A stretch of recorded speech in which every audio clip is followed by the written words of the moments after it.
পাতাটা আমার দিদি এনে দিয়েছে। এটা শুক্তানিতেও খাওয়া যায়, বাটাও খাওয়া যায়, ভাজাও খাওয়া যায়। হ্যালো বন্ধুরা, আপনারা কে কেমন আছেন? আজকে আরেকটা রেসিপি নিয়ে আসলাম।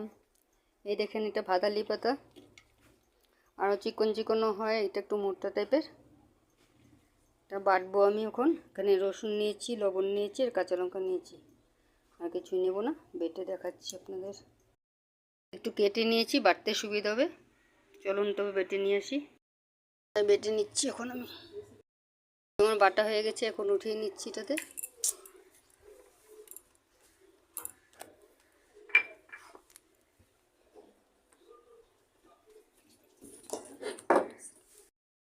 এখন একটু কাঁচা তেল দিয়ে দিব। গরম ভাতে খাবেন, ভালো লাগবে। এটা পেট টুট খারাপ হলে এটা ভালো ওষুধ। বন্ধুরা, ভালো লাগলে লাইক, শেয়ার, সাবস্ক্রাইব করতে ভুলবেন না। Thank you.